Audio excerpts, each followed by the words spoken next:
Dépayser nos vacanciers d'un temps le plus long possible.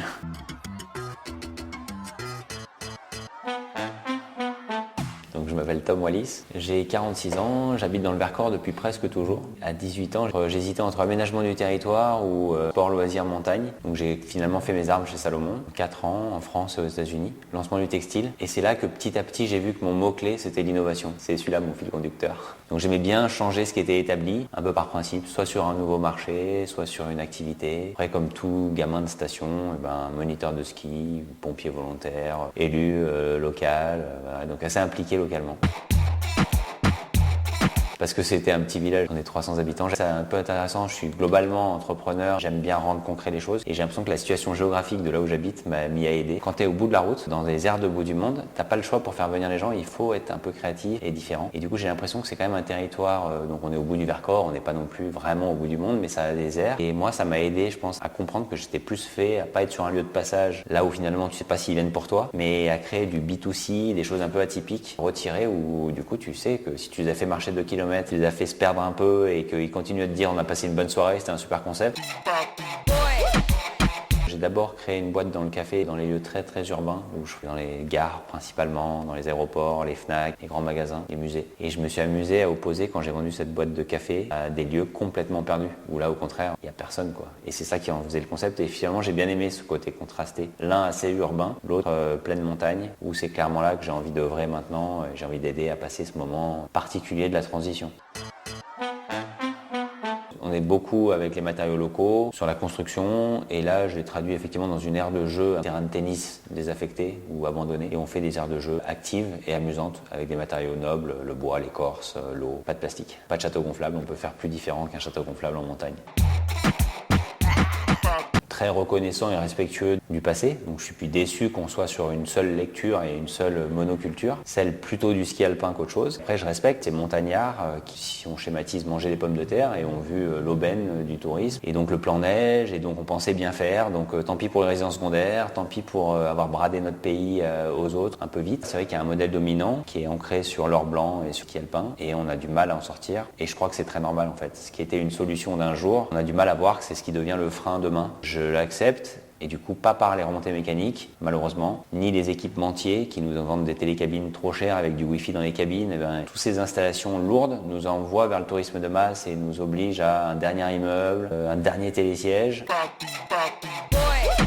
Moi je crois donc plus à des petites niches créatives, à faire des preuves d'un tourisme différent, plus doux, plus lent, mais évidemment très différent d'une région à une autre. Et c'est plus facile à dire qu'à faire, donc c'est pas que j'ai dit preuve. Petit lieu par petit lieu, que ce soit une fois un centre de formation incroyable, une autre fois une ferme agricole que t'as jamais vue, et enfin un atelier vegan étonnant. On arrive avec quelques emplois à chaque fois à être largement équivalent à un tourisme que sur 4 mois, que s'il fait beau, que s'il n'y a pas de vent et que s'il y a de la neige. Du coup j'essaye, avec mon action de l'entrepreneuriat, ou l'action du business au sens noble du terme, faire des preuves qu'on va pouvoir ancrer et dépayser nos vacanciers d'un temps le plus long possible.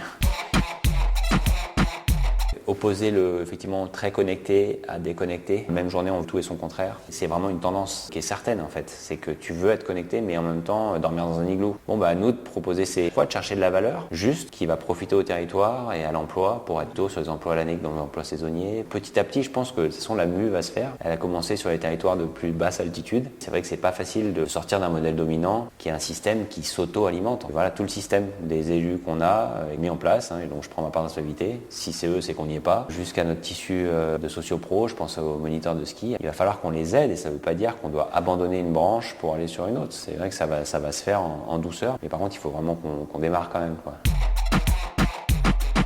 Le mot crise en chinois, ça veut dire et opportunité et menace dans le même mot en fait. Et c'est marrant parce que c'est vraiment ça. Même si on avait de la neige garantie, finalement, il faudrait quand même qu'on se réinvente. Et on en serait un peu moins capable alors que le ski attire moins les jeunes, le ski est trop cher, le ski devient ringard, le ski écologiquement est pas au niveau. Alors pas en tant que tel, mais dans sa globalité, parce qu'on voit tous la patate chaude du transport. Qui est concerné de quoi? Soyons un peu plus responsables. Je pense que les crises vont nous aider. On en a quand même passé pas mal. Et à chaque fois, on voit que c'est des entreprises de petite taille qui sont beaucoup plus adaptées à supporter supporter, voire même à optimiser en fait. C'est même plus de la résilience pure, c'est vraiment limite, on transforme, ça nous aide à nous réinventer pour de vrai et à rebondir encore plus qu'une structure un peu trop grosse qui du coup a besoin d'un PGE, a besoin de fermer peut-être en partie. Moi je crois bien à ces petites preuves qu'on va réussir à créer petit à petit. Je me rends compte que c'est quand même la marge qui nous permet de réaliser nos projets. Pas de honte à prendre de la marge sur un projet s'il alimente le suivant, quoi.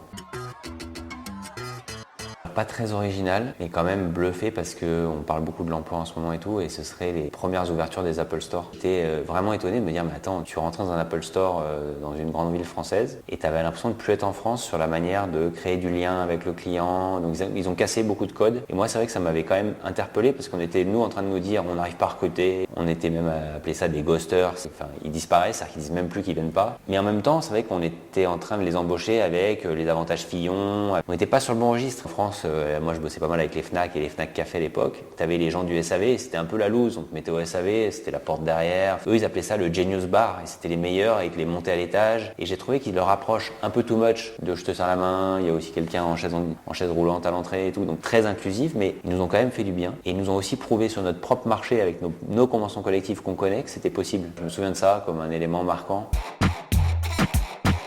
Il y en a pas mal, mais c'est vrai que là, le plus récent, parce qu'il est très révélateur d'un moment charnière qu'on vit, c'est les podcasts du Lama Project qui sont en route et qui ont commencé à Métabier, qui pour moi est la seule station courageuse en France aujourd'hui, qui sait pas forcément où elle va, mais elle a affirmé des choses parce qu'elle est gérée par un glaciologue, donc c'est un scientifique dans sa tête et on peut pas lui dire l'arrière-grand-père avait déjà labouré en février, ça passe pas, c'est un glaciologue qui analyse les faits. Et donc là, il vient d'interviewer le patron de la Compagnie des Alpes qui a, sur le bon ton, sur le bon registre, sans opposer les mondes entre eux, a vraiment admis les choses en fait, qu'on va changer, que l'hébergement doit jouer une part clé dans le tourisme de demain, que tout le monde doit prendre sa part. Il est aussi beaucoup sur la notion de preuve. Et donc ça c'est vrai que le podcast que je propose c'est le Lama Project, le dernier épisode.